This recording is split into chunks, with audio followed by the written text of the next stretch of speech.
मैं कहूँगी ये सेंट्रल गवर्नमेंट की डबल इंजन सरकार है दिल्ली में और मणिपुर में, और ये सेंट्रल गवर्नमेंट की ये क्रिमिनल नेग्लिजेंस है कि इतने मेरे ख्याल 1.5 साल के लगभग हो गया मणिपुर जल रहा है, लेकिन अभी तक प्रधानमंत्री वहाँ एक बार भी विजिट नहीं किए। पूरी दुनिया में वो घूम सकते हैं, जहाँ जहाँ भारत में वोट है वो जा सकते हैं, लेकिन मणिपुर की जनता की जो पीड़ा है, मणिपुर की जनता के साथ जो उनकी बीजेपी सरकार ने अपराधपूर्ण नीति अपनाकर, उन्होंने ही ये पूरी जिम्मेदारी इनके ऊपर होती है, पूरी जवाबदेही बीरेन सिंह सरकार के ऊपर होती है, क्योंकि उन्होंने ही ये तमाम मिलिटेंट ग्रुप्स को सहारा दिया है।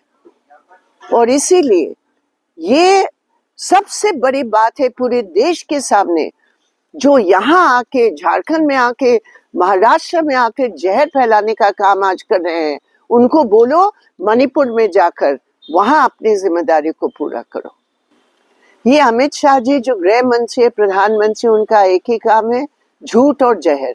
इनका बीजेपी ब्रांड पॉलिटिक्स है, मैं आपको बता रही हूँ, जो झारखंड में बिल्कुल स्पष्ट रूप में दिखाई दिया। एक तरफ झूठ, दूसरी तरफ जहर। अरे आप बताइए, 24 साल हुए हैं झारखंड के बने, उसकी तो बहुमत साल तो इन्हीं की सरकार थी। 16.5 years लगभग उनकी सरकार रही है। केंद्र में पिछले 10 साल इनकी सरकार रही है।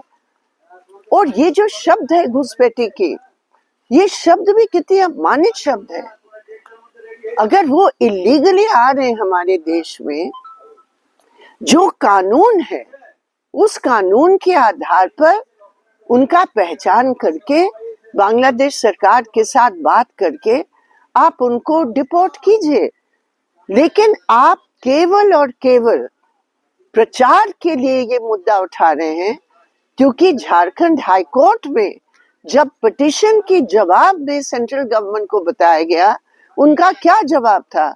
उनका जवाब था, हमारे पास कोई आंकड़े नहीं है, हमारे पास केवल संदेह है। संदेह के आधार पर आप जहर यहाँ फैला रहे हैं। आपकी पूरी फेलियर है, मोदी शाह इनकी सरकार की फेलियर है।